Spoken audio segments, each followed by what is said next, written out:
Entonces, de dentro de las residencias hubo un caos que explica el número de muertos. Este profesor subraya que en Quebec hubo muchos fallecidos en las residencias, pero el criterio para enviar a los mayores a los hospitales fue siempre la gravedad del virus del COVID y no su grado de dependencia.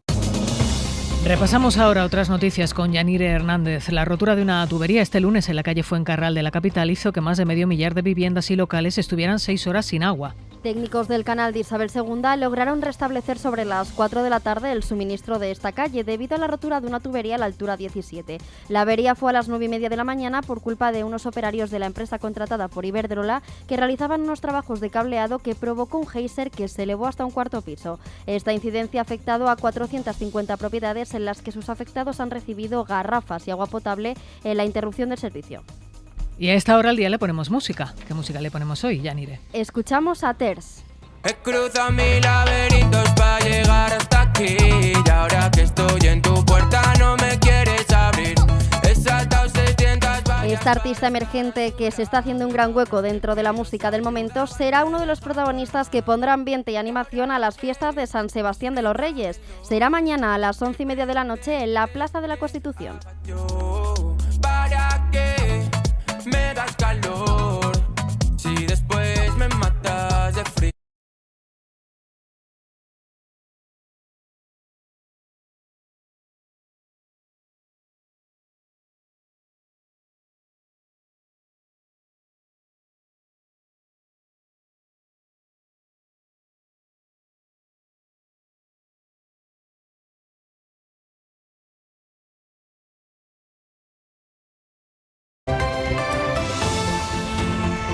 En la cadena SER, Hoy por Hoy, con José Luis Sastre.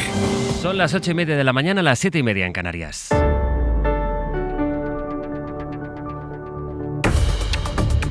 En el abierto de este martes, hoy es 27 de agosto, saludamos a Víctor Lapuente. Hola Víctor, buenos días. Muy buenos días, José Luis. A Gonzalo Velasco. Hola Gonzalo. Hola José Luis, ¿qué tal? Y está entrando a todo correr en este estudio Yolanda Gómez. Hola Yolanda, buenos días. Hola, buenos días. Mira, te voy a dejar tiempo de que te sientes tranquilamente, porque mira, lo primero que vamos a hacer, es verdad que hay un asunto sobre todo que cruza la agenda de este martes, que es la inmigración, no solo por las reivindicaciones que hacen desde Ceuta y Canarias, sino también por el inicio de esa gira y la expectativa que intentaremos hablar sobre de ello esta mañana, con la que el gobierno afronta, con la que el presidente del gobierno concreto afronta esa gira que va a hacer por 3 países de África y con la que retoma el curso político una vez que participe en la Moncloa dentro de una hora en el primer Consejo de Ministros de esta nueva temporada. Pero antes vamos a ir a Francia por un asunto que nos ha llamado mucho la atención. Lo comentábamos antes a las 8 en París. Está nuestra compañera Lucía Riera. Hola Lucía, buenos días.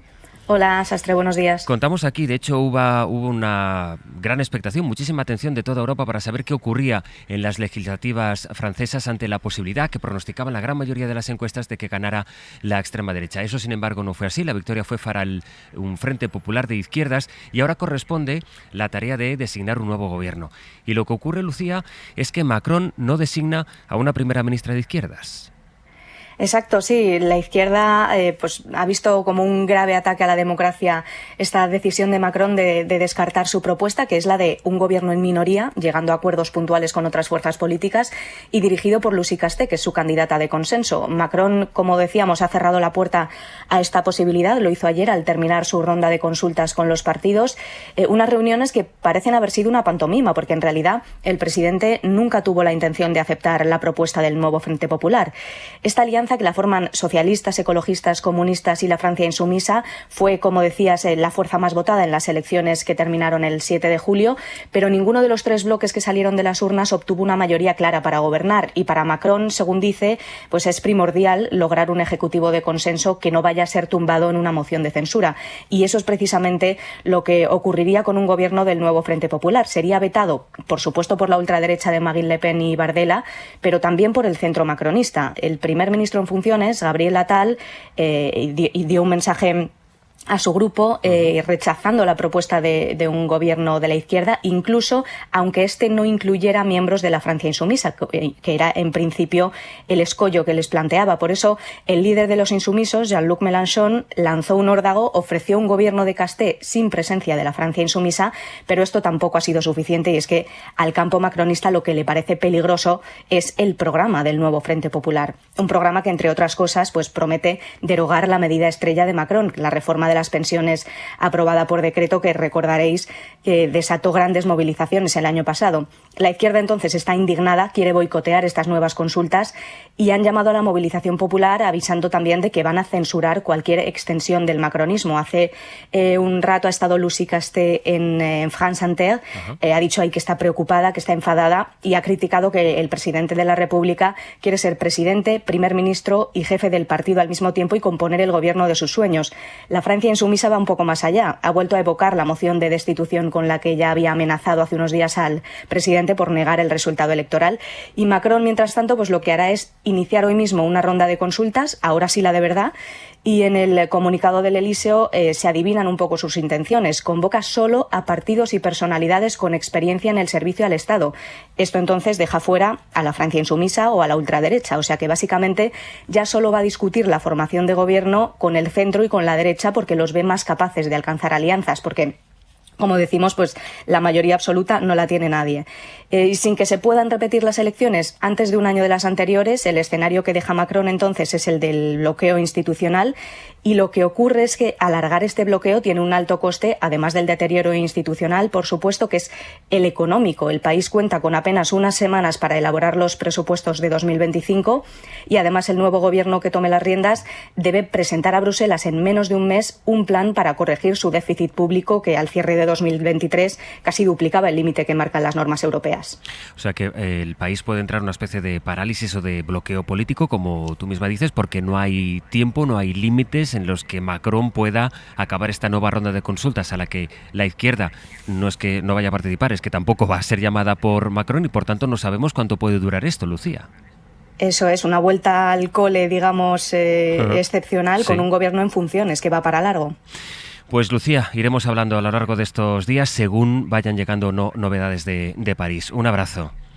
Hasta luego. Fueron, Víctor, aquellas elecciones legislativas en las que toda Europa fue a mirar, precisamente porque ganó la extrema derecha la primera vuelta. Los sondeos daban por hecho, la victoria en una segunda vuelta. Se hablaba incluso de cohabitación con Macron en la presidencia de la República y, sin embargo, un primer ministro de la extrema derecha. Luego este Frente Popular acabó ganando. Es verdad que no tiene la mayoría parlamentaria suficiente, pero parece que Francia se encamina a un bloqueo, en fin, muy llamativo. Sí, no lo parece, sino que lo es, ¿no? Sí. Y qué bonitas imágenes, José Luis, nos han llegado de Francia este verano, ¿no? La derrota inesperada de Le Pen el 7 de julio y luego los Juegos Olímpicos.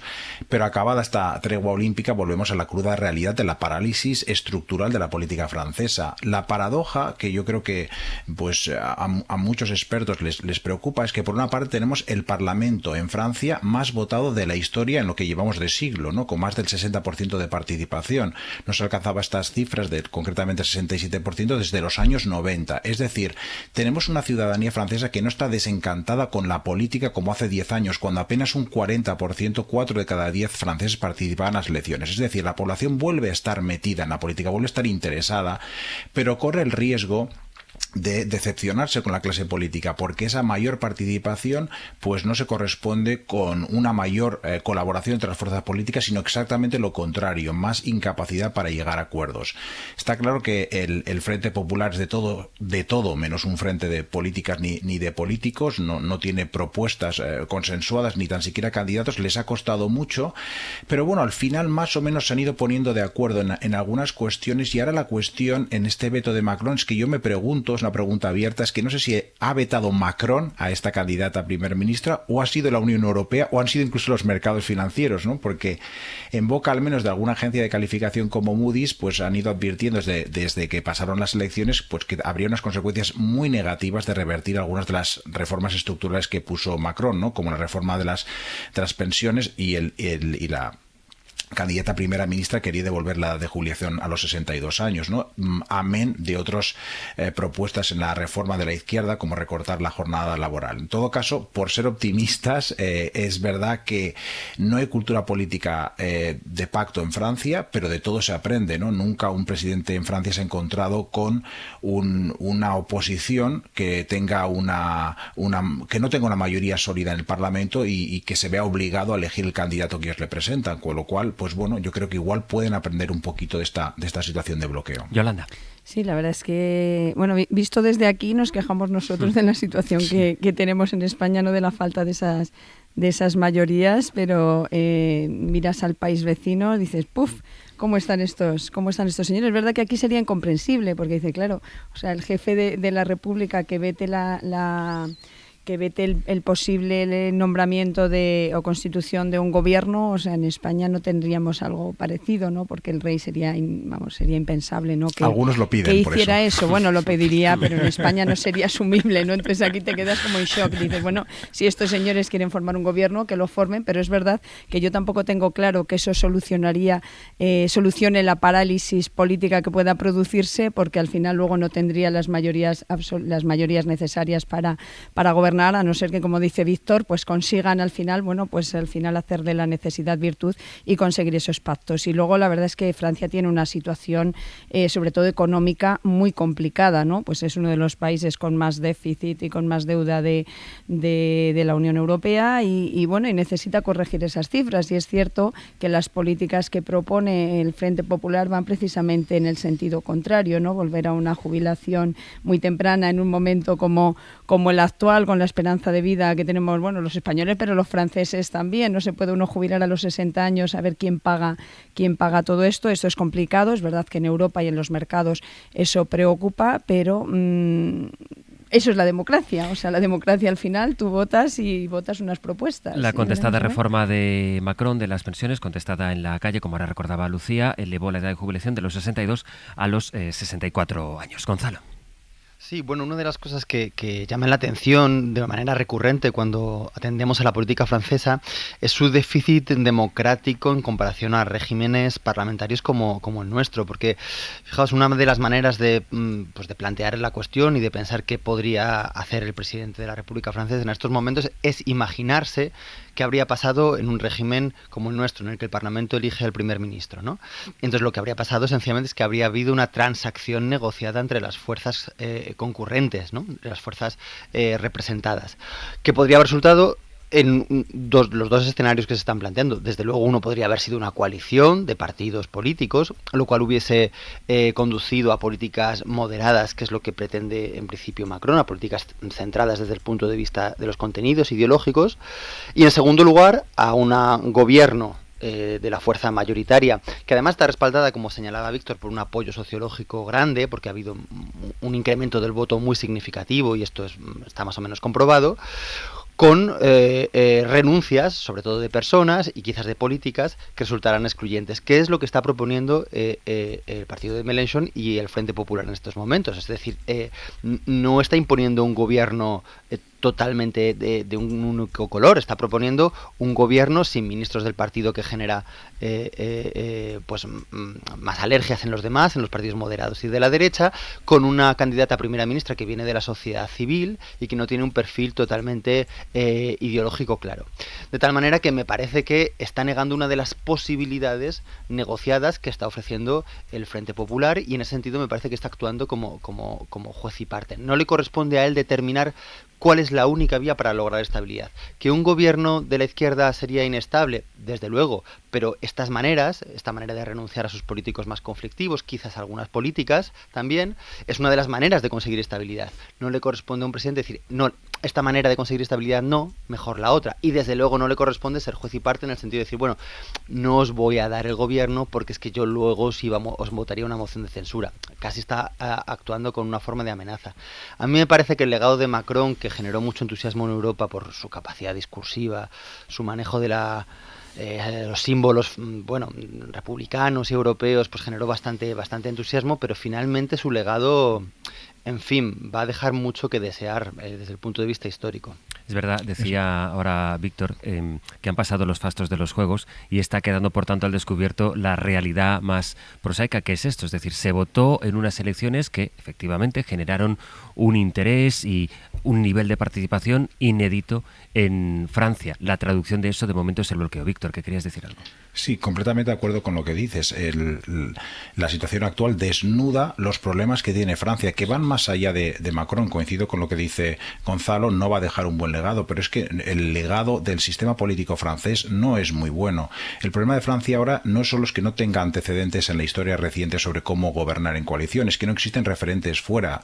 Francia tiene un sistema político híbrido, único en el mundo de las democracias y por tanto muy arriesgado. Cae en un terreno de nadie entre los dos grandes modelos. Por una parte tenemos el modelo de España, de la Europa continental habitual, que es el modelo parlamentario donde el poder es unitario. Tenemos un sistema parlamentario, el legislativo y el ejecutivo van unidos, van de la mano de una mayoría. Y luego tienes el sistema presidencial clásico, que es el sistema americano, que es el poder está compartido, el presidente tiene el ejecutivo y el parlamento, que puede estar en manos de otro partido, tiene el sistema legislativo. Pero la situación francesa, que cae en medio, es un sistema que es anómalo, que sirvió a los propósitos de Charles de Gaulle después de la Segunda Guerra Mundial, estabilizó al país, pero que debería replantearse un poco. Ha habido varias reformas en Francia, sobre todo reformas en el sistema electoral, pero yo creo que con eso no es suficiente, porque como hemos visto ahora, las elecciones han producido esta situación un poco extraña, donde un partido que obtiene un número abrumador de votos, como el Frente el reagrupamiento nacional, pues apenas tiene representación en el Parlamento, y en cambio otros están sobrerepresentados, pero sin embargo no les une ningún tipo de interés político. Es una plataforma prácticamente ficticia, con lo cual yo creo que debe haber un replanteamiento más allá del legado de Macron, que desde luego también yo pienso que es cuestionable. Es importante, sobre todo por el impacto que tendrá, saber cómo acaba esta encrucijada en la que ahora se mete la política francesa, por el efecto que tendrá en el concepto de Europa, atravesada además la Unión Europea por la siguiente cuestión que vamos a tratar ahora en la mesa del abierto, que es la cuestión de la inmigración y el uso también electoral que se da a la materia. En un cuarto de hora darán las 9.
Cadena SER, Hoy por Hoy, con José Luis Sastre. 8:46 de la mañana, con Víctor Lapuente, con Yolanda Gómez y con Gonzalo Velasco. Saludo hasta ahora a nuestro compañero Nicolás Castellano. Hola Nico, ¿qué tal? Buenos días. Hola, ¿qué tal, Sastre? Buenos días. Que cubrirá esa gira del presidente del gobierno que emprende hoy Pedro Sánchez por Mauritania, por Gambia y por Senegal. Antes de que hablemos, Nico, de la gira, también de que escuchemos cuáles son las reivindicaciones que siguen haciendo los territorios, especialmente Ceuta y Canarias, déjame preguntarte cuál es la situación de la migración, porque es verdad que estamos viendo imágenes como la que vimos ayer y contamos aquí, por ejemplo, en la playa del Tarajal, con numerosos migrantes que llegaron a esa playa, con los datos que nos llegan desde Canarias, no solo por cómo se han multiplicado las llegadas hasta ahora, sino la previsión que tienen que cómo va a seguir creciendo. Nico, comparado con otros años, ¿cuál es el balance de momento de este curso? Pues como dices, son cifras sin precedentes en la ruta canaria, que mañana, por cierto, cumple 30 años desde que llegó la primera patera a las islas. Entonces, el 28 de agosto del 94, la primera patera vino del Sáhara Occidental, en plena posguerra Polisario y Marruecos, y ahora la mayor parte de esas personas que, como dicen, llegan a las islas desde Mali, Senegal, Gambia, aunque el principal punto de partida en este momento es Mauritania. A día de hoy, los datos, según el dato actualizado de ACNUR, han llegado a España por la frontera sur 32.200 personas y casi 24.000 de ellas lo han hecho a Canarias. Es más del doble que a estas alturas del año pasado, que ya fue el año récord de esta llamada ruta atlántica. En el caso del estrecho, las pateras están muy en la línea a la baja de los últimos años, y en cuanto a Ceuta, que hacías referencia, se ha triplicado la llegada de personas, son más de 2.000 con respecto a las 500 que íbamos a estas alturas del año pasado. Pero como dices, al gobierno le preocupa especialmente la ruta a Canarias, donde han llegado más de 350 barcazas este año, o sea, más de 24.000 personas, y también, como señalas, todos los expertos en esta ruta alertan que siempre, a partir del verano, a partir de septiembre, es cuando llegan las llamadas calmas, cuando mejora el estado de la mar. En la segunda mitad del año es cuando llegan más personas, y un dato, el año pasado llegaron desde julio a diciembre 44.000 personas, es decir, se multiplicaría si seguimos esa proyección, esas llegadas. De ahí esa visita del presidente español y todos los esfuerzos para intentar minimizar esas llegadas. Ahora mismo España se sitúa como el segundo país en número de llegadas, un poquito por detrás de Italia. Ahora te pregunto por esa gira y los objetivos concretos, pero por hacer una foto particular, por ejemplo, la situación en Ceuta. Miguel Ángel Mendoza, buenos días. ¿Qué tal, José Luis? Buenos días. ¿Allí cuál es? Porque ayer escuchamos al presidente de la ciudad decir que las instalaciones ya no dan más abasto, ya no dan más de sí. Pues sí, es una de las cuestiones precisamente que se aborda, y te quiero comentar porque no es solo menores, sino también adultos. Hablamos que entre los centros de adultos y menores habría actualmente en torno a 1.200 migrantes. De hecho, se esperan salidas extraordinarias de adultos a la península, ya se han producido 5 en el mes de agosto, pero no llegan ni siquiera a las 200 personas. Y quiero dejarte 2 mensajes. Uno de la delegada del Gobierno, a modo general, decía esto. La presión migratoria que estamos sufriendo es extrema, es muy elevada y está poniendo a prueba el sistema que conforma nuestra ciudad y, a fin de cuentas, el Estado. Eso es lo que decía Cristina Pérez, pero el presidente de la ciudad además pedía esto. Todos, cada uno en el ámbito de sus capacidades, tiene que hacer esta llamada de atención a la Administración General del Estado, a las administraciones autonómicas, para que nos echen una mano. No se puede dejar a Ceuta abandonada a su suerte con todo lo que ello conllevaría. Pues en menores podemos decir que aproximadamente son 500 los menores que actualmente tutela la ciudad autónoma, cuando se fijó que la cuota para Ceuta era de 88. Con eso ya se dice prácticamente todo. Se trabaja con entidades sin ánimo de lucro para intentar trasladar menores a la península. Se trabaja con la Junta de Andalucía y también con el Ministerio de Juventud e Infancia. Miguel Ángel, gracias. Un saludo. Sabiendo, Nico, cómo está la situación sobre el terreno, escuchando, como hemos escuchado ahora, a los dirigentes que son los que se ocupan de la gestión diaria de este fenómeno, ¿qué es lo que pretende el Gobierno? ¿Qué objetivo se propone Sánchez con esta gira?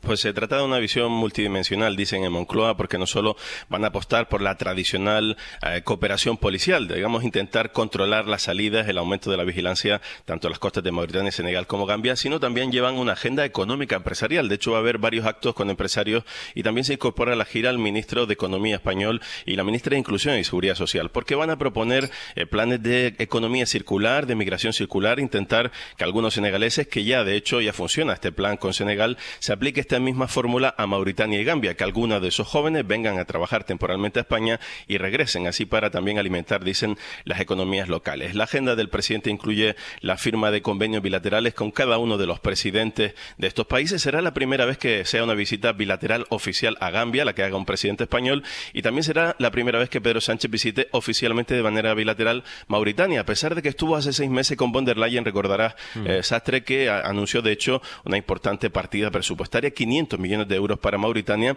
pero lo cierto es que 6 meses después las llegadas desde ese país siguen incrementándose, y todo también hay que contextualizarlo en la enorme inestabilidad del Sahel. Ahora mismo la situación en Mali se sigue deteriorando por una guerra que no consigue frenar ni la presencia de la misión de la ONU en el país, ni tampoco los esfuerzos del ejército maliense, que en ocasiones, hay que recordar, se enfrenta a los yihadistas, también convive con Wagner, con esa empresa rusa en el territorio, o con traficantes de armas. Esto está generando miles de desplazamientos momento la guerra se prolonga, hay 200.000 refugiados malienses en Mauritania, de ahí también que Mauritania le sigue reclamando ayuda a España en este sentido. Así que es una agenda multilateral, no solo circunscrita a la seguridad, sí que va a visitar Pedro Sánchez, por ejemplo, un destacamento de la Guardia Civil en Banjul, en Gambia, pero también tiene mucha agenda empresarial y de hecho, por ejemplo, llama la atención que se vaya a anunciar también un acuerdo de Hispasat, estará por allí Pedro Duque con Senegal, para intentar ampliar también el acceso a Internet en buena parte de ese país. De eso que describe Nico, escapa mucha de la gente que decide lanzarse al mar para intentar llegar a España, no solo del infierno del hambre, también del infierno de la violencia. Nicolás, que irá siguiendo esa gira, nos vas contando, así que mañana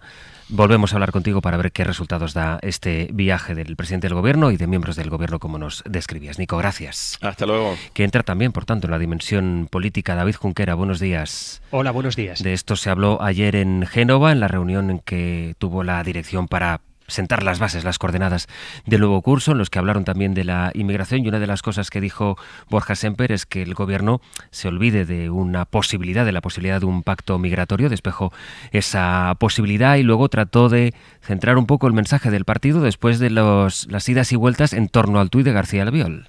Sí, a pesar de la presión que sufren algunas de las regiones que gobiernan, en el PP no parecen muy por la labor de abordar con el Gobierno la materia migratoria. Ha dicho el portavoz Borja Sémper que no hay posibilidad de acuerdo porque Moncloa ignora el problema e ignora las propuestas populares en este asunto. En Génova minimizan además el impacto de la gira que emprende Sánchez. Queremos animarle también al presidente del Gobierno a que, sin irse tan lejos, conozca la realidad por las que atraviesan nuestras comunidades autónomas. Que haga una gira por España y conozca ¿cuál es la situación de los centros de acogida? Absolutamente saturados. El PP sigue exigiendo conferencia de presidentes, declarar la emergencia migratoria, más dinero, más control en frontera, también en origen, y que se haga un seguimiento de los menores durante su periplo por España. Un PP que sigue día a día demostrando que tiene dos velocidades en esto de la inmigración. Recordaréis el tuit de Albiol sobre los marroquíes en el ferry, con gafas de sol, cuerpo de gym, un tuit que primero se matizó, pero que terminó abrazando la semana pasada por completo la cúpula. Mire, yo creo que se están viviendo situaciones en España que todos vemos y que todos vemos, todos pensamos y algunos escriben.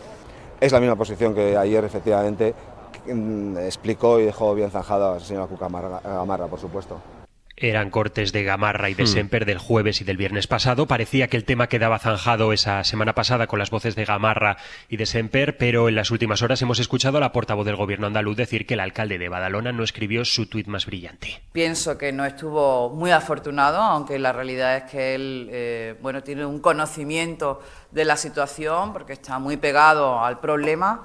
Escuchábamos a Carolina España. El PP sigue insistiendo que su postura no pasa ni por el buenismo ni por el discurso xenófobo que a veces utiliza Vox, que ellos están en el punto medio, un punto medio que se ha bamboleado tras las palabras de Albiol Sastre. David, gracias. Gracias. Tendremos tiempo de irlo desarrollando porque ahora nos atropellarán las noticias de las 9, pero antes que eso sí, una primera reflexión, Gonzalo, al menos contigo, porque hemos escuchado la presión extrema que denuncia tener, por ejemplo, las autoridades de Ceuta, los números que nos contaba Nico, se ha más que duplicado la llegada de personas migrantes y luego todo el debate político que es muy difícil sustraerse de este debate para abordar la dimensión del fenómeno que tiene la migración. Claro, el problema es que hay también dos velocidades a la hora de gestionar este problema. Uno, que no tiene efectos a corto plazo, que es lo que se necesita, que son programas como los que está en principio negociando, pactando el presidente Sánchez en su gira en África Occidental, programas que implican la facilitación de procesos de asilo, modelos de trabajos y de inmigración, por tanto, legales, de retorno, circulares y una serie de cuestiones, y otra, las medidas urgentes. Y las medidas urgentes necesitan pactos políticos. ¿Pactos políticos por qué? Porque una de las medidas más rápidas para aliviar a Ceuta, para aliviar a Canarias, es tener un programa de reubicación y reasentamiento que implicaría acuerdos intraterritoriales. Y esto es lo que cada comunidad y cada partido se niega a firmar. Y luego tendría que haber una política europea unificada, que claro, eso ya son palabras mayores, es aún más difícil, ¿no? Entonces esta contienda política parece que se hace en nombre de las ciudades que están sufriendo la presión migratoria, pero al contrario, esta especie de cerrazón lo que hace es negar la única solución inmediata, que pasaría por un acuerdo entre los distintos territorios, entre los partidos, para generar reubicaciones y reasentamientos. Sí, ocurre que muchas veces cuando abordamos la dimensión de este problema, y es una de las quejas que sobre todo dicen en Canarias y en Ceuta, lo que está ocurriendo, pero es lo que está ocurriendo en esas ciudades, es decir, que cuesta ver la dimensión porque se producen puntos muy localizados, que es lo que denuncian en Ceuta, por ejemplo. Claro, al final quien más lo sufre no es donde están entrando los inmigrantes, que en este caso es en Canarias y en Ceuta, pero yo estoy de acuerdo con Gonzalo, ¿no? O sea, es un problema enorme para el que no existen varitas mágicas, pero yo creo que hay distintas dimensiones y hay que operar en todas ellas. La más urgente, desde luego, es pues acabar con esa saturación de esos centros de inmigrantes, de menores y también de mayores, ¿no? Como escuchábamos en el caso de Ceuta, pues hay que ayudarles, no se les puede dejar solos, y para eso se necesita un pacto político, se necesita que tanto el Partido Popular como el Partido Socialista dejen de tirarse los trastos a la cabeza y de utilizar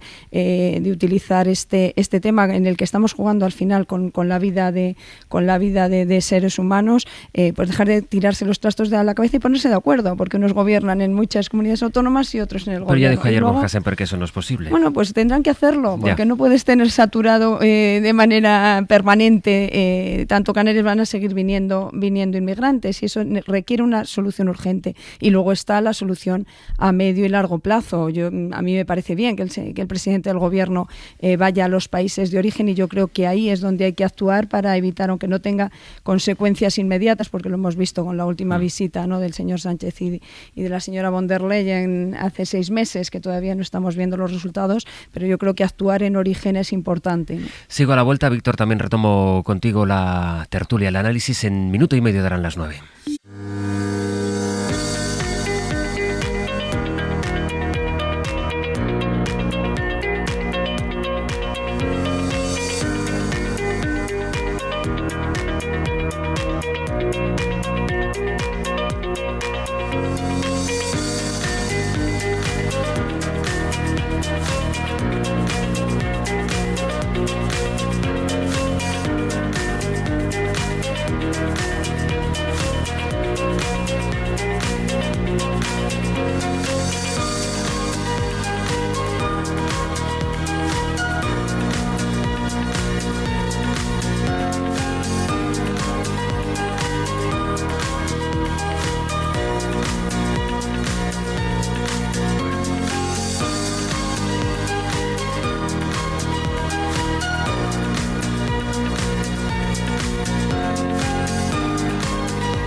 Canarias. En la cadena SER,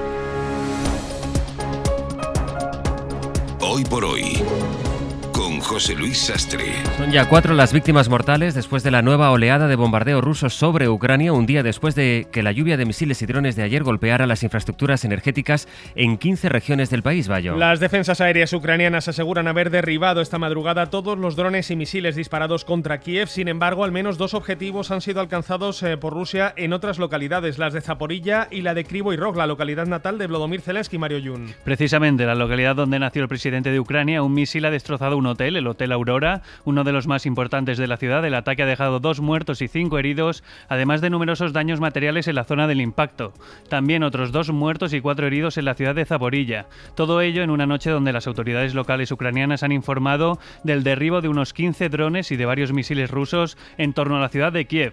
El presidente de la Organización Internacional de Energía Atómica, Rafael Grossi, visita hoy la central nuclear de Kursk. Dada la grave situación, ha dicho literalmente, Grossi ha insistido en que debe garantizarse la seguridad en las plantas nucleares de la región. En esas plantas nucleares en territorio ruso que ocupa hasta ahora parte de las tropas ucranianas. También hoy está llamado a comparecer por segunda vez ante la Fiscalía venezolana el candidato de la oposición Edmundo González Urrutia, al que el Ministerio Público del Chavismo exige explicaciones por haber publicado en una página web las supuestas actas de votación que contradicen el relato oficial que da la victoria a Nicolás Maduro. Esto mientras la líder opositora, María Corina Machado, ha llamado a sus seguidores a tomar las calles este miércoles, coincidiendo con el primer mes de la celebración de las elecciones presidenciales.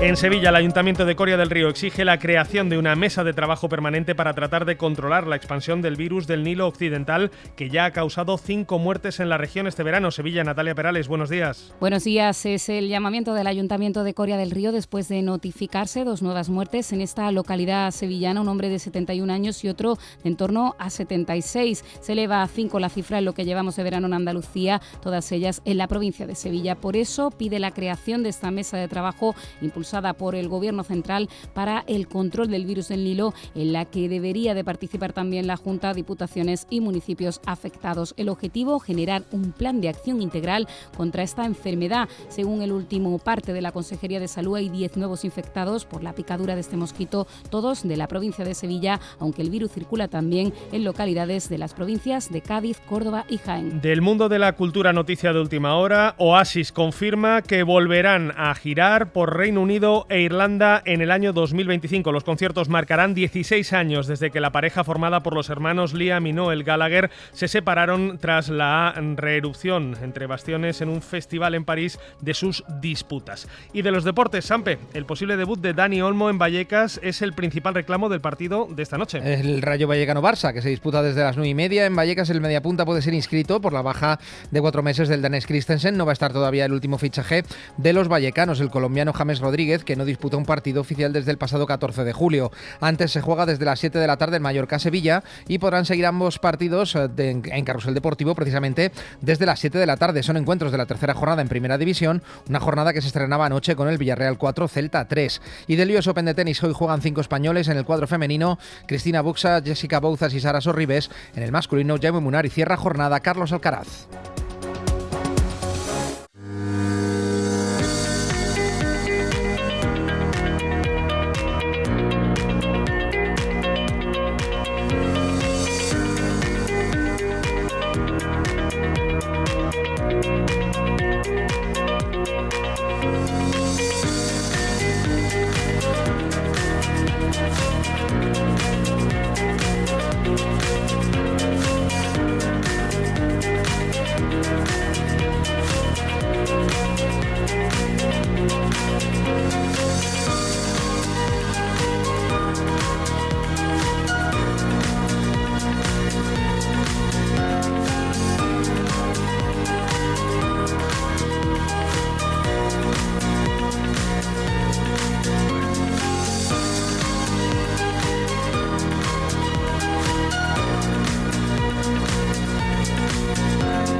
En la cadena SER, Hoy por Hoy, con José Luis Sastre.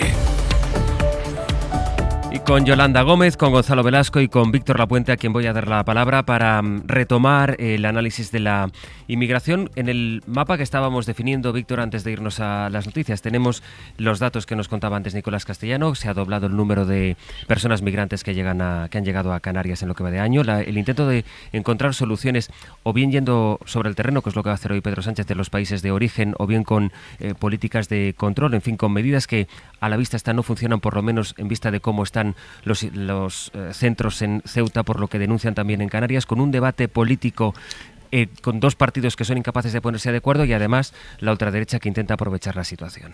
Sí, muchas cosas. Me siento la obligación de empezar tratando de quitar un poco de toxicidad al debate sobre la inmigración. Yo creo que debemos evitar los catastrofismos y nos dejamos llevar a menudo por ellos, ¿no? La gente se mueve donde hay oportunidades económicas y es una constante a lo largo de la historia. A veces nos hemos movido nosotros, los españoles, pero no hay en el mundo un cambio radical. No hay, como intenta insinuar o dice directamente la extrema derecha, una invasión en ciernes desde África o desde países musulmanes. No es así. En el año 1960, es decir, hace muchos años, el porcentaje de personas que residían en un país en el que no habían nacido era del 3,1%. Este era el número, digamos, de migrantes entonces.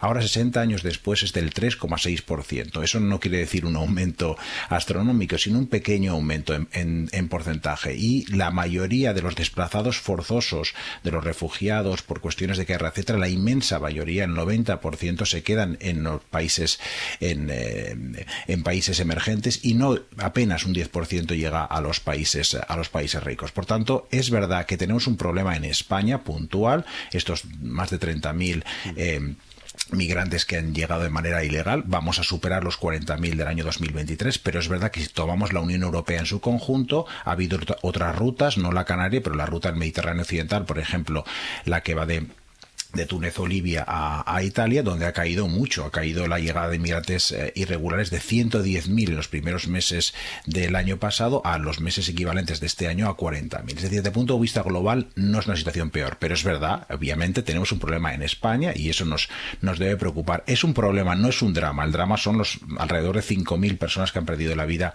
en esta misma ruta. Esto sí que es un auténtico drama, ¿no? Y para resolverlo, pues yo creo que necesitamos un acuerdo entre los grandes partidos. Y con esto me gustaría concluir. Creo que no hay voluntad política, pero sí, por ser optimista, veo un ligero cambio en el Partido Popular. La propuesta del PP de la semana pasada de reforzar el control de fronteras, aumentar el número de agentes en las fronteras, de aumentar el número de funcionarios en las embajadas para tramitar las peticiones de asilo, me parecen más realistas que enviar los buques de la Armada y otras propuestas variopintas que el PP ha estado haciendo a lo largo de los últimos meses, ¿no? Yo creo que el verano le ha sentado bien al Partido Popular. De momento, teníamos a Feijóo hablando del efecto llamada y tras el inicio del curso político yo creo que están más moderados. Y en segundo lugar, no hay voluntad política, pero sí hay un margen sustantivo para el acuerdo. Yo creo que una solución global pasaría por adoptar muchas de las medidas que pone el Partido Popular en esta proposición no de ley presentada la semana pasada, con un mayor control efectivo de los flujos migratorios irregulares en España, y también poner sobre la mesa, pues, podemos diseñar en España un modelo efectivo de migración vinculado al mercado de trabajo. Yo creo que esto lo defiende la izquierda y la derecha en todo el continente europeo. Es decir, que aquellas personas que vinieran, Víctor, tengan asegurado un puesto de trabajo. Bueno, no asegurado, pero como mínimo que existan mayores probabilidades. Efectivamente, yo creo que en general, y los estudios señalan que la llamada fuga de cerebros no se produce, no perjudica tanto a los países donde salen los migrantes, se puede beneficiar todo el mundo de unos sistemas más regulados, que en muchos casos no quiere decir cambiar el sistema, simplemente, como advierten algunos expertos, la cuestión consiste en facilitar los procedimientos burocráticos, ¿no?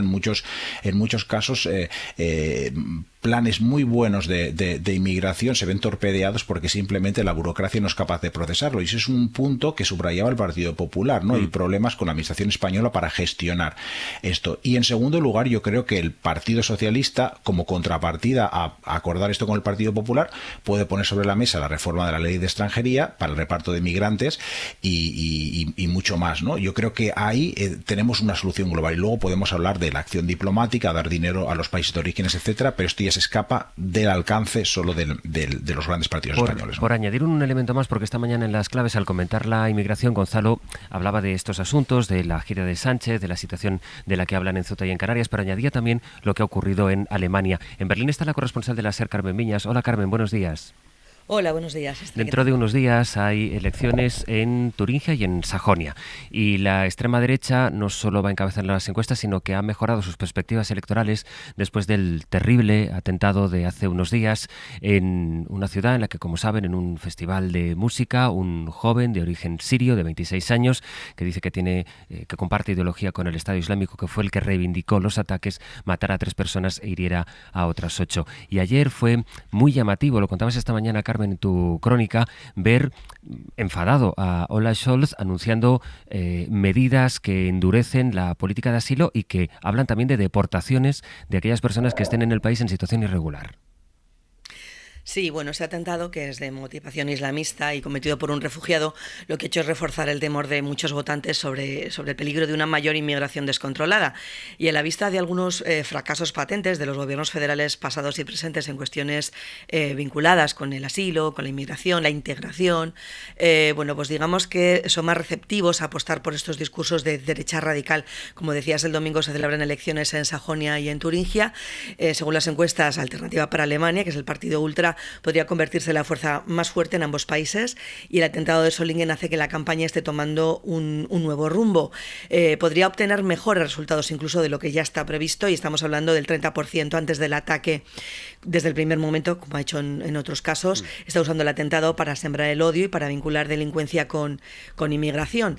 El gobierno de Scholz se siente ahora mismo bastante presionado, aunque ya ha adoptado desde hace tiempo una posición más dura debido a la presión pública, y también con esa idea de frenar el discurso de la ultraderecha. A principios de este año el Parlamento aprobó nuevas medidas para favorecer las deportaciones y ha dado más atribuciones a la policía. Ayer Scholz prometió que se hará todo lo posible para que abandone Alemania quien no tenga derecho a seguir en el país. Y es que las bases legales están. Ahora lo que tienen que hacer es implementarlas los Bundesländer. Hoy se reúne con el líder del grupo conservador, con Friedrich Merz, para tratar de buscar un consenso en materia de seguridad. Merz ha ido muy lejos. Se plantea algunas exigencias sobre política de asilo, como detener, por ejemplo, directamente la admisión de refugiados de Siria y Afganistán, lo cual no es nada sencillo porque en estos momentos el gobierno alemán no tiene relación ni con el gobierno de Bashar al-Assad en Siria ni con los talibanes de Afganistán. Carmen, muchas gracias. Un abrazo, hasta luego. Voy a saludar a Paul Morillas, que es director del CIDOB, el Centro de Estudios Internacionales de Barcelona. Hola, Paul, buenos días. Hola, buenos días. Una perspectiva europea que nos permita aproximarnos, por una parte, a la dimensión que tiene el problema, que ya vemos que no fue cuestión solo de las elecciones, sino que este asunto sigue en las agendas de cada uno de los países.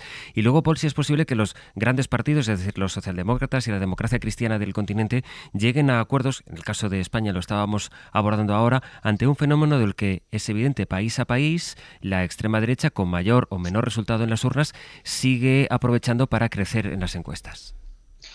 A ver, ¿qué es lo que ha cambiado, sobre todo desde la crisis de refugiados y antes de la oleada del crecimiento de la extrema derecha, de la anterior respecto a la de ahora? Es que la presencia de las fuerzas de extrema derecha, euroescépticas, populistas y muchos nombres para cosas similares, tiene mucha más incidencia en los parlamentos nacionales y en varios gobiernos de la Unión Europea. Eso significa que su capacidad de trasladar el mensaje político que personifica en estas fuerzas en el centro político es mucho mayor, además de condicionar los gobiernos en los países en los que o da apoyo parlamentario o forma parte del gobierno. Y eso es lo que ha hecho que la extrema derecha ya no es un fenómeno, digamos, de radicales de la parte más extrema de la política en varios países de la Unión, sino que forma parte del centro del debate político, que no significa necesariamente del centro del poder político. Son dos cosas distintas. Pero en cualquier caso, el poder político, como estamos viendo con Scholz ahora mismo, es en buena medida, digamos, rehén de los discursos que la extrema derecha moviliza de manera muy efectiva. Y el segundo punto que me parece interesante ver ahora respecto a antes y la incidencia de la extrema derecha es su capacidad de tejer un discurso mucho más holístico, mucho más global de lo que hacía anteriormente. Antes la inmigración era el tema principal, sigue siéndolo en buena medida, pero Pero también ahora hay otros elementos que movilizan el votante de extrema derecha. Y aquí hay las cuestiones económicas, por supuesto, el multiculturalismo, contra el cual está claramente en contra, la pérdida del tejido social en los países, la degradación de los estados de bienestar, etcétera, etcétera. Y esto es lo que líderes como el líder de Alternativa para Alemania en Turingia, en la región que tiene elecciones este fin de semana, movilizan de manera muy efectiva. Ese conglomerado de temas de desafección, de descontento de la ciudadanía respecto a la política convencional. O sea, dirías que la inmigración ya no es el único vector, digamos, que moviliza. Por supuesto, es el más instrumentalizable, si me permites la palabra. Es decir, es aquel que comparten todos los partidos de extrema derecha porque pone un objetivo fácil en el otro, en el externo, en el que viene a nuestros países a destruir el tejido de nuestros países. Es muy fácil identificar al inmigrante como el culpable. Por lo tanto, es un elemento altamente movilizador y central del discurso de la extrema derecha. Pero, insisto, no es el único. También hay elementos económicos, de bienestar económico, de pérdida de calidad o de perspectivas económicas, de la influencia de las ideas sobre el cambio climático y la lucha contra el cambio climático que va contra cierta parte de la población, que ve el perjuicio que eso les causa, etcétera, etcétera. Es decir, la extrema derecha ha conseguido sofisticar su discurso y, en buena medida, amplificar su discurso añadiendo otros temas en la agenda política. ¿Y resultar atractiva para votantes que hasta ahora se podían decir que tenían como un tabú o que ellos nunca acabarían votando a este tipo de partidos? Claro, José Luis, porque es que efectivamente hay un caldo de cultivo efectivo, hay unas circunstancias efectivas de descontento o de perjuicio de cierta parte de la población respecto a la política convencional o respecto a su estatus en el país. Y en Alemania, a pesar de ser un país rico, un país con oportunidades, un país con empleo alto, etcétera, etcétera, es un país que está viendo, por muchos motivos, ¿no? Desde la guerra de Ucrania a muchos otros motivos, está viendo cómo su situación económica no es tan buena como era anteriormente. Y esa locomotora alemana ya no funciona de la manera que funcionaba anteriormente. Entonces es fácil que cierta parte de la población vea en estas circunstancias, en los partidos convencionales, la causa de esos males, que por supuesto sabemos que es mucho más diversa y mucho más difícil de personificar en un partido político o en un líder político. Pero en cualquier caso hay elementos tangibles, materiales, de descontento que amplifican ese mensaje. Entonces la principal responsabilidad y tarea de las fuerzas de centro es proveer de mejores soluciones y mejores mensajes más convincentes para abordar esos agravios que efectivamente existen y que efectivamente condicionan el voto en muchos Estados miembros de la Unión Europea. Paul, gracias como siempre. Gracias a vosotros. Lo comentamos en un par de minutos.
9:21, mañana de martes, con Yolanda Gómez, con Víctor Lapuente, con Gonzalo Velasco. Gonzalo, no te veo, pero te he imaginado tomando apuntes todo el rato en la conversación con Pol Morillas, así que venga, desahógate. Un montón, tienes toda la razón.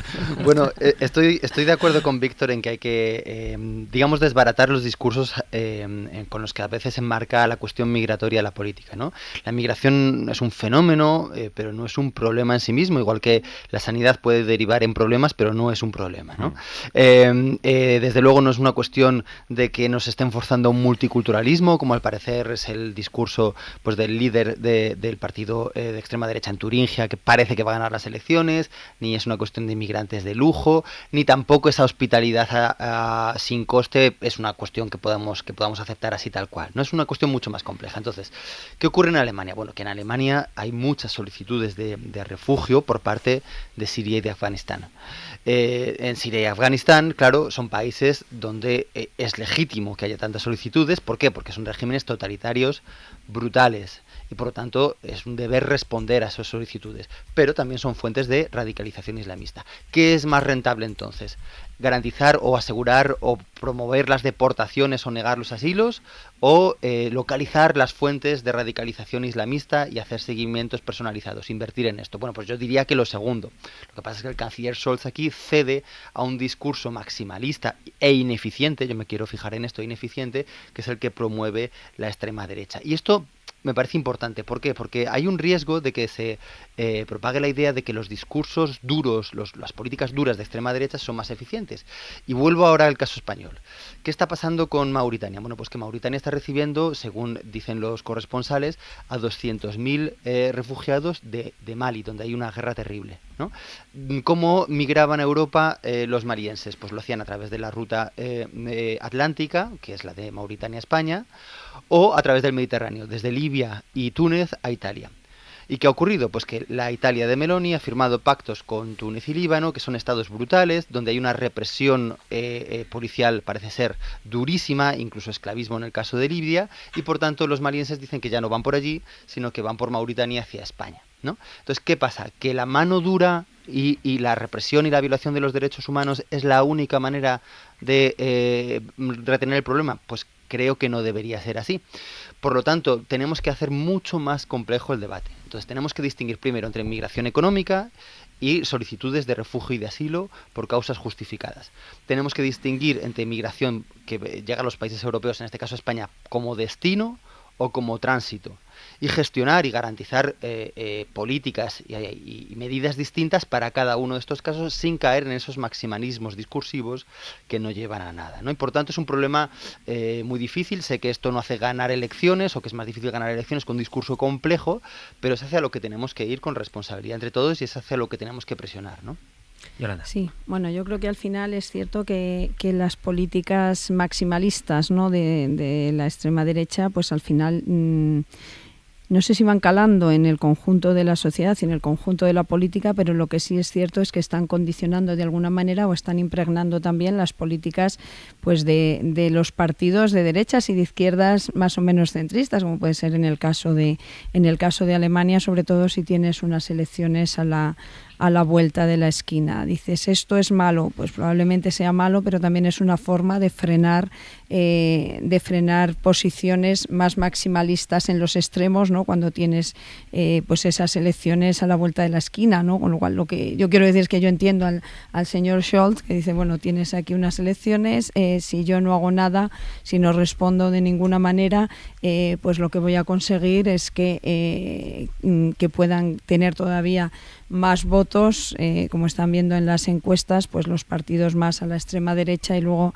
va a ser peor la situación. ¿Que esto pueda no ser la solución? Pues probablemente no, pero lo cierto es que estos populismos están creciendo en toda Europa y que, vamos, en todo Occidente, y que al final, pues probablemente una manera de frenarlo, no sé si es no copiar, sino hacerlos probablemente lo más limitados posibles, pero lo cierto, lo que estamos viendo es que se está haciendo. Y luego, yo soy optimista también respecto a un posible acuerdo, ¿no?, entre el PP y y el PSOE, precisamente porque en España no hay elecciones a la vuelta de la esquina, y eso, y cuando se dejen de tirar los trastos a la cabeza o hacer declaraciones altisonantes que al final no llevan a ningún lado, pues al final, si tú lees las propuestas, como decía Víctor, pues son propuestas razonables, las propuestas del Partido Popular, que serían perfectamente asumibles por el Partido Socialista, igual que esa ley de extranjería estaba prácticamente pactada y al final no se votó en el último momento. O sea, el Partido Popular podría votar perfectamente eso.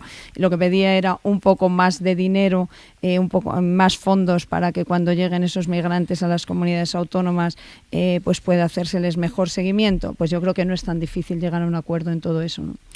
Lo iremos analizando según se van produciendo, si es que llegan algún tipo de novedad, pero desde el punto de vista político no parece, al menos tal como están las cosas. Ya veremos qué resultado hay cuando acabe la gira del presidente del gobierno, también cuando empiece el curso político y vaya cada uno fijando su posición. Lo que de momento sabemos es que la posición del Partido Popular en cuanto a inmigración respaldó Cuca Gamarra el tuit de García Albiol. Sí, pero fíjate que un poco antes rompió con Vox en gobiernos autonómicos. Vox rompió con el PP. Bueno, pues Vox rompió con el PP. Y luego Albiol puso un tuit muy en la línea de Vox y dijo la secretaria general del partido vino a decir que se atreve a poner lo que muchos piensan. Y cuando le preguntas al portavoz del PP, oiga, pero entonces la posición del PP, dice no, sin ninguna duda, la posición del PP es la que fija su secretaria general. Por tanto, hay poca discusión ahí. ¿Que es posible que haya acuerdos? Bueno, pero de momento lo que tenemos es lo que van diciendo minuto a minuto, Víctor. Sí, el espacio para el acuerdo yo creo que existe si miramos a Europa. Si nos fijamos en la política de inmigración... Acaba de haber un acuerdo de inmigración en Europa, ¿no? Efectivamente, a nivel europeo, pero es que si miramos los gobiernos no sabríamos distinguir qué gobiernos de izquierdas o gobiernos de derechas. El gobierno de izquierdas de Scholz lleva aumentando las deportaciones durante los últimos 2 años. Este año ha aumentado un 30% en comparación con el año pasado. Si miramos a Dinamarca, Mette Frederiksen ha hecho unas políticas de inmigración muchísimo más duras que en Suecia, donde gobierna la derecha con el apoyo de la ultraderecha, y también ellos mismos intentan cambiar el paradigma de la política migratoria, haciéndolo mucho más dura y tratando de reducir el número de inmigrantes irregulares y de deportar a los que están en situación irregular dentro del país. Es decir, es prácticamente indistinguible si es un gobierno de izquierdas o de derechas, con lo cual ese acuerdo potencialmente existe también para España, a no ser que seamos un oasis muy raro, y no habiendo elecciones a la vista, yo también pienso que pueden llegar a un acuerdo los dos grandes partidos. Bueno, de momento la crónica política avanza en otros 2 asuntos. En un minuto, cuando den y media, tiene que empezar en la Moncloa el Consejo de Ministros, el primer Consejo de Ministros después del parón de vacaciones, y también hoy está previsto que se reúna también hasta ahora en el Palau de la Generalitat el nuevo gobierno catalán, el de Salvador Illa, que tiene sobre la mesa la oficialización de los nombramientos de Josep Lluís Trapero como nuevo jefe político de los Mossos d'Esquadra. Andrea Villoria, Barcelona, buen día. Hola, buen día. Es lo que estaba anunciado, la designación de Trapero como ya no será jefe policial, será el jefe político de la policía catalana, y luego la destitución de Eduard Sellén, que era quien hasta ahora comandaba, era el comisario responsable de los Mossos. Dice la consellera de Interior, Núria Parlon, que su destitución no tiene nada que ver con el dispositivo fallido por el que se les fugó Puigdemont, pero es verdad que ocurrió después de aquello.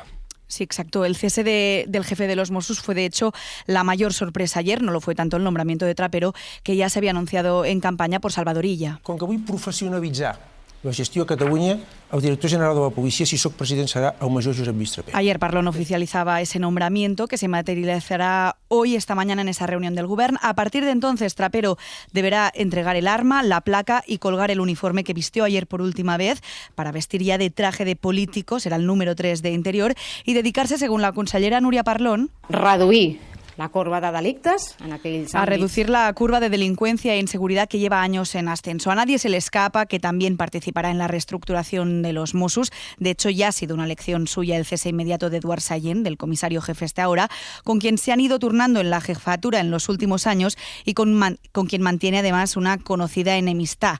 La consellera aseguraba, como decías, que ese cese no tiene relación con el fracaso para detener a Puigdemont. No té res a veure amb això. Ja he dit que venim d'una etapa que està Decía que no tiene nada que ver con eso, que venimos de una etapa agotada, aunque es cierto, lo admiten fuentes tanto de Interior como de los Mossos, que el bochorno de la huida de Puigdemont lo ha puesto todavía más fácil. Trapero también ha escogido al nuevo jefe del cuerpo, el comisario Miquel Asquius. Es un mando veterano de su máxima confianza, que ya había sido jefe del cuerpo en otra etapa de transición, la que hubo después del 155. Una elección que no ha contentado a todos, no era una elección arriesgada. En el sindicato USPAC, que es uno de los sindicatos de base mayoritarios, perquè són canvis polítics, el dia de la marmota o... Hablan de cambios políticos, incluso del Día de la Marmota, porque es que en los últimos 7 años el cuerpo de los Mossos lleva ya 7 mandos, 7 jefes distintos. También se puede hacer la pregunta a la inversa, que a veces funciona como prueba del algodón, como en las matemáticas. En la pregunta de ¿habría destituido al comisario responsable de los Mossos si este hubiera detenido a Puigdemont? Bueno, pues nunca lo sabremos. Andrea, gracias. A vosotros. Quien no se ha tomado vacaciones, decíamos, en reunión del gobierno catalán, reunión ahora del Consejo de Ministros, el que no ha parado en vacaciones ha sido el juez Juan Carlos Peinado, que sigue la instrucción en el caso de Begoña Gómez. Saben que la semana pasada conocimos esa providencia por la que él considera que se pueden sacar conclusiones del hecho de que el presidente del gobierno se acogiera a su derecho a no declarar en la Moncloa. Y luego ayer, Javier Bañuelos, hola de nuevo. Hola, Saste, ¿qué tal? Ayer tomó declaración a 4 testigos, precisamente en este caso, en el caso de Begoña Gómez. Sí, fueron los patrocinadores de esa cátedra. Las acusaciones populares no lograron ayer apuntalar sus sospechas porque en esa declaración no trascendió ninguna irregularidad, eso nos aseguran fuentes jurídicas presentes en esos interrogatorios. Declaraciones que se centraron sobre todo en la financiación de esa cátedra, quién y por qué financió ese curso dirigido por Begoña Gómez. Ahí incidió sobre todo el juez Peinado durante ese interrogatorio que se alargó casi 4 horas. Los 2 patrocinadores que declararon aseguraron que pusieron fondos para crear ese curso porque contaban con el aval de la Complutense, tanto en el caso de Reales Seguros como en el de la Fundación La Caixa. Confirmaron que fue Begoña Gómez quien se lo propuso en el año 2020. En el caso de la Fundación La Caixa, además, su número 2, Marc Simón, explicó al juez Peinado que accedió a financiar con esos 60.000 euros esa cátedra porque entendieron que el proyecto podía encajar con los fines sociales que defienden. De hecho, según fuentes jurídicas consultadas por la SER, en su declaración, Marc Simón defendió que la Fundación La Caixa mantiene su predisposición a renovar ese patrocinio sobre esa cátedra de Begoña Gómez porque el curso, aseguraba, ha sido satisfactorio. El responsable de la Fundación La Caixa también aseguró al juez que nunca se reunió en la Moncloa ni con Begoña Gómez ni con el presidente Pedro Sánchez. Sí lo hizo Leticia Laufer, es directora de Guacalúa, la filial de Globalia, que volvió a negar que en esas reuniones se hablase del rescate de Air Europa. La instrucción sigue y, por tanto, dentro de unos días seguramente tendremos más noticias de Juan Carlos Peinado. Bañuelos, gracias. Un abrazo. Por este proceso, por esta causa, digamos, por esta investigación, porque juicio no es, preguntamos ayer aquí al ministro de Exteriores, José Manuel Álvarez, que habló de acoso contra el presidente del gobierno. La inmensa mayoría de los españoles son conscientes de que en estos momentos hay un acoso de todo tipo hacia el presidente del gobierno y que en un primer momento intentaron denostar sus políticas, pero como sus políticas son políticas sólidas, que benefician a la mayoría de los españoles, muy claramente a las clases medias y a las clases trabajadoras, pues decidieron atacarle a él como persona para intentarle destruir. Insistimos varias veces en la pregunta de cuando habla acoso, cuando está hablando de acoso, si se refiere también al acoso de los jueces, y el ministro respondió acoso de todo tipo. En Génova preguntaron al portavoz del PP, a Borja Semper, si el Partido Popular piensa llamar a declarar a Begoña Gómez. Por lo tanto, que nadie espere que el Partido Popular llame a Begoña Gómez a ninguna comisión de investigación, porque a quien vamos a llamar y a quien vamos a fiscalizar, a controlar y a exigir respuestas es al presidente del gobierno. Dice el PP que esto no tiene nada que ver con la mujer del presidente del gobierno, sino en lo político con el presidente del gobierno. Y así estamos, Gonzalo, con el gobierno, el propio ministro, hablando de acoso, mientras vamos viendo movimientos del juez Peinado que, como ahora nos contaba Bañuelos, no parece que para la instrucción aporten mucha luz en lo que está queriendo investigar. Sí, la verdad es que ahora que empieza el nuevo curso político desearíamos una menor presencia de jueces y de gestos vanos, judicialmente vanos, dentro de la agenda pública, ¿no? O sea, este es un procedimiento con muchas dudas, es un procedimiento en el que sabemos que hay muchas de las causas y de la instrucción que no están del todo justificadas, pero que sin embargo el poder que sí tienen los jueces hace que una vez tras otra se reincida en esas causas no del todo evidentes y que por lo tanto se genere un ruido político que finalmente es perjudicial para todo el espacio público, ¿no? Mi sensación es que, sin personalizar ya, sin aludir a las afinidades o afiliaciones políticas de muchos de los jueces, pero sí que hay que hacer un llamado a su responsabilidad más allá de su mera función de realizar juicios y de hacer instrucciones, y es que también tienen una función pública, ¿no? Y esa función pública requiere una responsabilidad que deben ejercer de otra manera, y por tanto creo que estamos justificados todos los demás a criticarlos por ese ejercicio irresponsable de esa función pública, ¿no? Y con independencia incluso de si la causa está más o menos justificada, que en este caso pues hay muchas evidencias de que seguramente no lo esté, pero resulta realmente llamativo que una vez tras otra, cuando no hay nada en concreto, esto vuelve a copar portadas, haya de alguna manera una expectativa hacia lo que estos jueces vayan a gesticular, y muchos Eso es un asunto que no desaparece de la agenda nunca. No desaparece incluso cuando no hay noticia de por sí, ¿no? Y por lo tanto esto enturbia un espacio público que es necesario para que haya una calidad democrática, y por lo tanto creo que tenemos el deber de vigilarles a ellos en ese ejercicio irresponsable que hacen de un enorme poder como el que tienen, ¿no? Yolanda. Sí. Bueno, yo he criticado hoy en estos micrófonos algunas veces los aspavientos, digamos, del juez, porque creo que al final no sirven para nada, sino para enturbiar las posibles aclaraciones que pudiéramos tener del asunto. Pero tampoco estoy de acuerdo con que todo lo que está ocurriendo es un acoso y derribo contra el gobierno, contra el señor Sánchez. Yo creo que hay conductas de la señora Gómez que a mí no me parecen al menos éticamente correctas. No sé si son delitos o no lo son, y creo que para eso están los tribunales, pero creo, y si algo podemos aprender de todo esto, es que a lo mejor deberíamos especificar en España, que no lo tenemos nada claro, cosa que en otros países sí que existe, pues qué tareas son compatibles, ¿no?, para la esposa o el esposo. A lo mejor algún día tenemos una presidenta del gobierno, ojalá que no tardáramos mucho, o sea, qué tareas son compatibles. Pero también podemos tener un presidente casado con un señor. Bueno, claro, bueno, me da igual, me da igual, o dos señores, me es indiferente, vamos, pero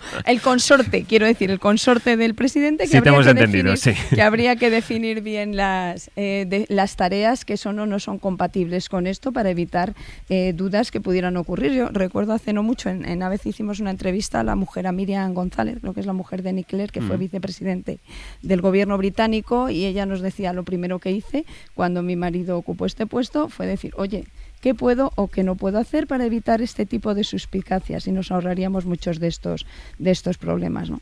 Víctor. Pues yo también, en línea con lo que comenta Yolanda, yo sigo considerando un error que Begoña Gómez no haya hecho una declaración pública. La relevante no son las declaraciones que haga delante del juez Peinado en estas investigaciones que, bueno, no parece que sean muy sólidas, o delante eventualmente del Senado, sino delante de la prensa. Y ojalá, como dice Yolanda, pues en España tuviéramos una oficina de conflictos de intereses como la oficina a la que recurrió Miriam González cuando su marido fue elegido vicepresidente del gobierno británico, ¿no? Pero dicho esto, yo creo que, no sé si los movimientos del juez Peinado son irregulares, no lo creo, pero yo creo que son irrelevantes, porque si hay algo, la Fiscalía Europea, que reclamó la investigación en junio, ya pues seguramente haciéndose cargo, yo creo que ya veremos si efectivamente ha habido algún tipo de delito. Yo sospecho que no, y es que el día que yo vaya a escribir un libro sobre cómo hacerte rico, no voy a poner nunca montar una cátedra, y mucho menos en una universidad pública. Yo creo que no es un buen mecanismo para enriquecerte en España. ¿Ha podido haber irregularidades? Pues bueno, todos los que conocemos el mundo universitario sabemos que cumplir todos los procesos burocráticos puede ser una pesadilla, y en muchas ocasiones se utilizan atajos. No digo que estén bien, están mal, pero distan mucho del lucro personal, distan mucho de un delito. En este caso tenemos informes de la Guardia Civil descartando que los contratos adjudicados a la UTE de Carlos Barrabés hubieran estado amañados, con lo cual tampoco existe sospecha, ¿no? Y yo creo que más allá de la situación pues procesal en la que se encuentre Begoña Gómez, que de nuevo sospecho que pueda haber algo sólido ahí detrás, pero más allá de eso yo creo que es una lástima la judicialización de estos casos, porque en otros países cuando se producen este tipo de prácticas pues universitarias cuestionables, que es muy lógico que se produzcan porque cada vez más tenemos el mundo universitario pues relacionado, interconectado con el sector privado, con el tercer sector, con las fundaciones, con empresas, etcétera. Entonces pueden surgir muchos conflictos de interés de mucha naturaleza, y en este caso lo que ocurre en otros lugares es que se empiezan a investigar por comisiones externas de la propia universidad o delegaciones del Ministerio de Educación, de la antigua Inspección de Educación. Esto no ocurre en España. En España tenemos un conflicto así y enseguida lo judicializamos. Y ahí sí que, en la judicialización, sí que creo que hay un interés político, a pesar de que posiblemente pues judicialmente no haya recorrido. Lo que pasa, Víctor, es que tenemos diferentes planos. Siempre acabamos en la misma reflexión, ¿no? Tiene que dar explicaciones Begoña Gómez, o las explicaciones que ella considere que tenga que dar, claro, y este papel de compatibilidad, eso es, o la compatibilidad, eso es, de la figura de la mujer o la pareja del presidente del gobierno, como ahora decía Yolanda, y esto va por esto es un plano, digamos. Otro plano es lo que tú dices, que todo deriva en la judicialización política y la politización de la justicia, pero hay un tercer plano, es decir, ayer tenemos aquí al ministro de Exteriores que denuncia una campaña de acoso al presidente del gobierno, de la que no excluye a los jueces, lo cual nos obliga también a preguntarnos si existe esta participación de los jueces en una campaña política para acosar, por utilizar el verbo que utilizó o la palabra que utilizó el ministro, al presidente del gobierno, lo cual nos sitúa en un plano distinto y me atrevo a decir que más grave. Sí, es más grave. Ahora bien, el ministro fue diplomático, lo es por carrera, ¿no? Y fue lo más diplomático que pudo serlo, aunque luego pues tuvo ciertos problemas como este, cuando le preguntaste si de Venezuela era una dictadura, ¿no? Efectivamente. En todo caso, yo creo que la prueba de que este caso no es muy sólido es que ni el Partido Popular está interesado. Borja Semper también ayer descartó la comparecencia de Begoña Gómez en la Comisión de Investigación del Senado, y la justificación empleada es que el Partido Popular a quien fiscaliza es a Pedro Sánchez. Yo me cuesta de creer, yo creo que el PP fiscalizaría a quien fuera si pudiera sacar rédito político, ¿no? Y yo creo que más bien eso es la justificación utilizada ayer. El motivo real es que podemos sospechar que tampoco ellos ven nada en este caso, ¿no? Gonzalo. Me parece que lo que ha señalado Yolanda es clave, también lo he hecho yo en algunas otras ocasiones, es decir, seguramente sea el momento de regular unos límites para el ejercicio profesional de quien es consorte del presidente de la presidencia del gobierno, ¿no? De quién, porque realmente es un cargo que puede ser susceptible de generar influencias, aunque a veces sean simbólicas, y por lo tanto dentro de un ejercicio profesional legítimo se puede beneficiar de esa posición sin incurrir en ninguna ilegalidad, pero puede ser de alguna manera éticamente reprochable en ese sentido, ¿no? Y las cátedras universitarias son uno de esos lugares en los que no se generan actividades como tal ilegales, ni se gana mucho dinero, como señalaba Víctor, porque son, además, dentro de su constitución está en que no son remuneradas, pero su mercadeo es simbólico, ¿no? No son nunca muy extraordinarias. La Universidad Complutense, a la que está vinculada esta cátedra, con el anterior rectorado, que creo que creó unas cuantas decenas de cátedras extraordinarias, de modo que no tienen nada de excepcional, nada de extraordinario, pero son lugares para ejercer este tipo de papel, ¿no? Y por lo tanto, creo que también es uno de esos espacios de la universidad que deberían ser regulados, vigilados y controlados. Y creo que es una de esas funciones que, digamos, hay que ejercer con cuidado cuando se tiene una cercanía al poder, ¿no? Entonces, evidentemente hay algo, y evidentemente seguramente una declaración de Begoña Gómez podría ser zanjar el problema, pero lo que lo zanjaría de una manera definitiva sería el anuncio de una legislación que controlase estas posibilidades, ¿no? Para que de alguna manera la ambigüedad no dé pábulo a este tipo de situaciones. Sí, y tenéis razón. Pero, sin embargo, estamos Llevamos unos días hablando, por ejemplo, de que el juez Peinado, pues ayer vimos que cita a declarar pleno mes de agosto, pero no se avanza en la instrucción, y que el otro día consideró que en los silencios del presidente del gobierno se puede extraer conclusiones de eso. Bueno, en fin, son cosas que están ocurriendo y que vamos comentando aquí día tras día. Hablaba antes, Víctor, de la entrevista que hicimos aquí con el ministro de Exteriores, con Álvarez, al que efectivamente le preguntamos por Venezuela. No dijo que fuera una dictadura, es verdad que tampoco dijo que fuera una democracia. El caso es que allí, sobre el terreno, chavismo y oposición han llamado una vez más a sus seguidores a salir a las calles de Caracas, y va a ser mañana miércoles cuando se cumpla un mes de las elecciones presidenciales, cuyo resultado oficial sigue sin reconocer a la oposición, pero también parte de la comunidad internacional. Sí, casi un mes después de los comicios, Nicolás Maduro continúa sin cumplir con esa promesa que hizo de publicar las actas electorales que probarían su victoria, un paso que le exigen gobiernos vecinos como los de Chile, Brasil y Colombia, pero también las potencias de Occidente principales. Hablamos de Washington y también de la Unión Europea. Precisamente para su responsable de Exteriores, para Josep Borrell, ha tenido Maduro este lunes palabras duras. Le acusa de instigar la guerra de Ucrania. Josep Borrell apoya el holocausto palestino, la masacre de Gaza. Y ahora entonces apunta sus fusiles y sus cañones contra Venezuela. La guerra de Gaza, y ahora apunta sus fusiles, dice, a Venezuela. El chavismo cierra filas en torno a su líder. Ayer el Consejo Nacional Electoral acató el fallo del Tribunal Supremo, que la semana pasada certificó la victoria oficial de Maduro, nuevamente sin mostrar las actas públicamente. Un triunfo que la oposición se resiste a reconocer. La líder de la oposición, María Corina Machado, acusa a Nicolás Maduro de esconderse precisamente en esas instituciones afines. Ellos no se atrevieron a echarle bola, no presentaron ni un papelito y salieron corriendo a esconderse detrás de su TSJ sometido a la tiranía. María Corina Machado, que ha convocado una marcha para este miércoles día 28, que trata de contrarrestar el oficialismo, convocando otra marcha también este miércoles día 28. Anunciar que el día miércoles 28, ¿verdad? 28 de agosto, primer mes de la gran victoria popular del 28 de julio. Y las fuerzas revolucionarias saldrán a la calle. Es Diosdado Cabello, uno de los líderes principales del chavismo, que intenta ahogar con esas palabras, con esa convocatoria, esa marcha de protesta de la oposición, coincidiendo, como decimos, con el primer mes de la celebración de las elecciones. El anuncio se ha hecho además este lunes, mientras la Fiscalía venezolana, que también controla el chavismo, volvía a citar al candidato opositor, a Edmundo González Urrutia, aunque sin aclarar, dice González, en calidad de que se le cita. A esa primera citación ayer no se presentó González Urrutia. El fiscal le ha vuelto a citar este martes, y si vuelve a fallar tendrá una tercera oportunidad. Después, las autoridades podrán detenerle. Gracias, Fernando. A ti. Tengo apenas 3 minutos, pero sí quisiera... Una de las preguntas, Gonzalo, que le hacía ayer Álvarez es ¿esto cuánto tiempo se puede dilatar? Y claro, no hay horizonte temporal.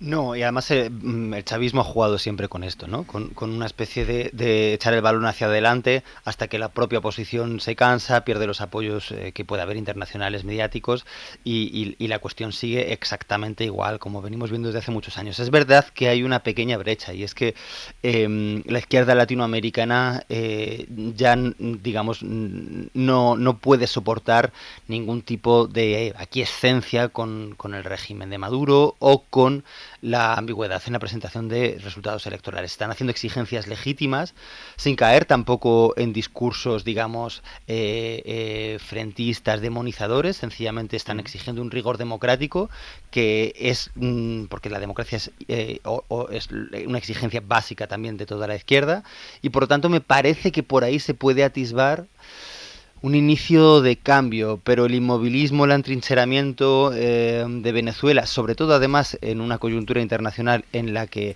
el bloqueo al petróleo de Venezuela pues ya no es posible, porque Estados Unidos necesita comprarle petróleo a Venezuela y por tanto su economía no va a colapsar, pues entonces su atrincheramiento todavía es posible durante tiempo. Yo auguro que la cosa va a seguir igual, la verdad. Sí, yo tengo pocas expectativas. Porque, bueno, la comunidad internacional está pidiendo las actas. Un mes después, ¿qué actas? O sea, un mes puede hacer el señor Maduro lo que le dé la gana, y también estoy con vosotros en que en que es muy complicado también que la reacción internacional sea fuerte o que hagan algo por ese petróleo, ¿no? Vimos Estados Unidos, que estaba serísimo con esas sanciones y tal, y cuando necesitó el petróleo de Venezuela levantó la mano. Dice, bueno, consiguió que hubiera elecciones, pero fíjate qué elecciones y qué ha pasado con las elecciones. O sea, yo debo reconocer que soy poco optimista y creo que los pobres venezolanos, uno de los países más ricos del mundo en materias primas, ¿no? En recursos naturales, están padeciendo por un dictador que no puede llamarse otra cosa. Casi en una idea te pido, Víctor. Perdón. Pues mira, una idea muy rápida. Oyendo a Maduro atacando con ira a Borrell ayer por el apoyo de la Unión Europea a Ucrania, pienso que qué furia exhalan las palabras de un presidente que en teoría ha ganado las elecciones, ¿no? Tanto enfado denota seguramente que su propia inseguridad en sus propios resultados. Y muy brevemente, Álvarez te contestó ayer que no es politólogo y por lo tanto no puede calificar a Venezuela de democracia, pero creo que los politólogos lo tienen muy claro. Hasta el año 2004 Venezuela era democracia, de 2004 a 2006 pasa a ser un régimen autoritario con una cierta competición y a partir de 2016 hasta ahora es un régimen autoritario, claramente. Si es que no es que te hayas alargado tú, Yolanda, es que hay una noticia que hemos conocido a las 9 y que quiero comentar. Londres, Lucas Font, buenos días. Hola, buenos días. Una noticia que de hecho es una de las que más se está comentando en estos 50 minutos desde que la hemos conocido. Oasis vuelve a los escenarios. Sí, la banda ha confirmado su regreso a los escenarios a través de las redes sociales tras varios días de especulaciones y lo hará de momento con una gira por el Reino Unido e Irlanda el próximo verano, una gira que incluye 4 conciertos en Londres, otros 4 en Manchester, además de actuaciones en Cardiff, Edimburgo y Dublín, y cuyas entradas saldrán a la venta este sábado 31 de agosto a partir de las 9 de la mañana, hora del Reino Unido. Esta será la primera vez que los hermanos Gallagher tocan juntos desde 2009, cuando separaron sus caminos tras una fuerte discusión antes de un concierto en París, un regreso muy esperado por sus fans, aunque no incluirá nuevas canciones. La banda ha confirmado que estos serán sus únicos conciertos en Europa el próximo año, coincidiendo con el 30 aniversario del lanzamiento de su segundo álbum, What's the Story Morning Glory, el quinto más vendido en la historia del Reino Unido con 22 millones de copias.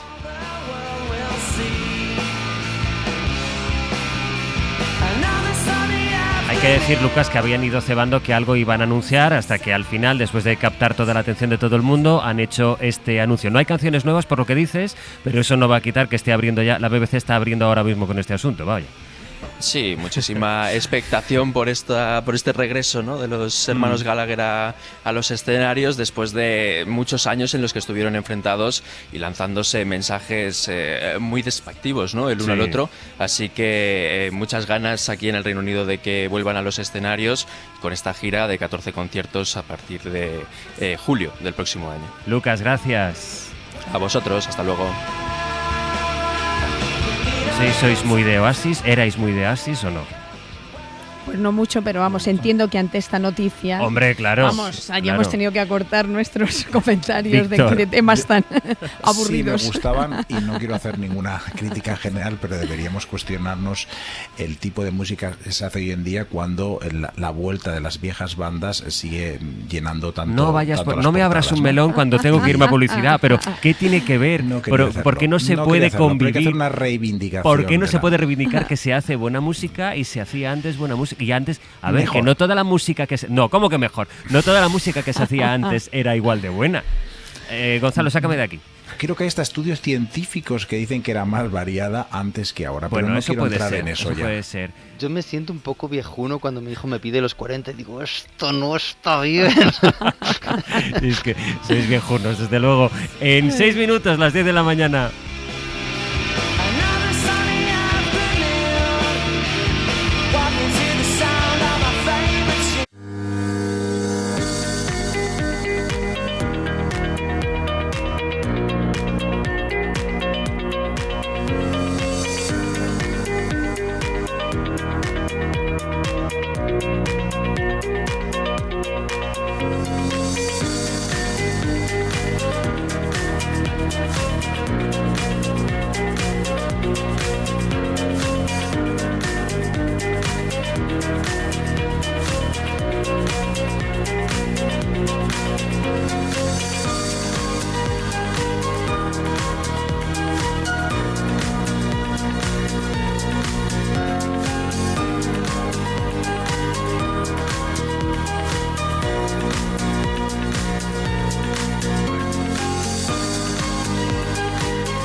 Pepe Rubio, Sergio Castro, buenos días. Buenos días. Bueno, qué bien, qué alegría. Ay, Estáis Dios felices mío. porque haya Muy vuelto bien. Oasis, desde luego. Bueno, a partir de las 10 de la mañana... A partir del día de mañana vamos a empezar a enterrar los martes del verano. Ya, no lo digas así. Porque... Bueno, pero es que es así, hay que ser conscientes de que se nos acaba el verano una era, radiofónico. se acaba una era incluso. Vale, durante Era, pero bueno, vale. Durante todos los martes de este verano hemos estado tratando de explicarnos cómo somos, cómo es un país a través de lugares concretos. Lo hemos hecho en farmacias, lo hemos hecho a través de una cama, lo hemos hecho en gasolineras. Pues hoy vamos a cerrar con los supermercados. Fíjate que decidimos esto antes de que los supermercados sean hoy un lugar para ligar. Eso es. Recuerden, los Mercadonas de 7 y 8 pueden encontrar un buen producto y además el amor de su vida. Bueno, un buen producto. Ah, bueno, Y además el amor es una entonces sí. Bueno, hoy, ¿cómo explica España un supermercado? Pero necesitamos, además de Kiko Llaneras, necesitamos a todos ustedes. En el 900, 100, 800 les preguntamos historias de supermercados. Van siempre al mismo, cómo es su supermercado, qué exigen del supermercado perfecto, qué historia, qué recuerdo, qué anécdota tienen allí, aparte de ligar. 900, 100, 800 con nuestros oyentes. Yo es que soy tan feliz en los supermercados. Claro. Pues llama, momentos de relax. Sí. Bueno, pues hablando de felicidad, felicidad con Alejandro Cancerrado. Vamos a hablar de la felicidad material, esa idea tan manida del dinero no hace la felicidad y vaya, que no. No, me reía porque se llama Alejandro Cencerrado, pero sí, vale. Sí. Cencerrado. Sí, que he dicho que han cerrado. Sí, eso es, que han cerrado. Que han cerrado, claro. Eso es los super. No, Cencerrado. No, los super están abriendo ahora. Están abriendo ahora mismo. Sí. Vale, sacamos este bucle, por favor. Por favor. Sí. Bueno, vamos a las matemáticas, que esto lo tengo más claro con Clara Grima. Ay, Dios mío. Dios mío. Es el problema de meter un humorista. Sí, es lo que tiene. Hoy vamos a hablar... Cuando vuelva Ángel y me diga, ¿y el verano qué tal? Bueno, bien, gracias. Pepe solo estuvo 2 semanas, menos mal. Bueno, matemáticas. Volvemos a los algoritmos y algo muy concreto, cómo afecta a las mujeres. ¿Por qué las mujeres no aparecen como rostros en las matemáticas? Tiene algo que ver con los algoritmos. Y cerramos el programa con la última de nuestras necrovistas. Hoy viene a morirse un rato Olga Biza. Hoy vamos a hacer con Olga Biza cómo sería su obituario. Eso, el día que muera, dentro de muchos años, ya estará la necrológica hecha. Y ya la dejaremos hecha. Será la oficial. Oye, y nadie se quejará. Será tal cual. De momento, Víctor Lapuente, Yolanda Gómez, Gonzalo Velasco, muchas gracias y hasta la próxima. Hasta la semana que viene. Adiós.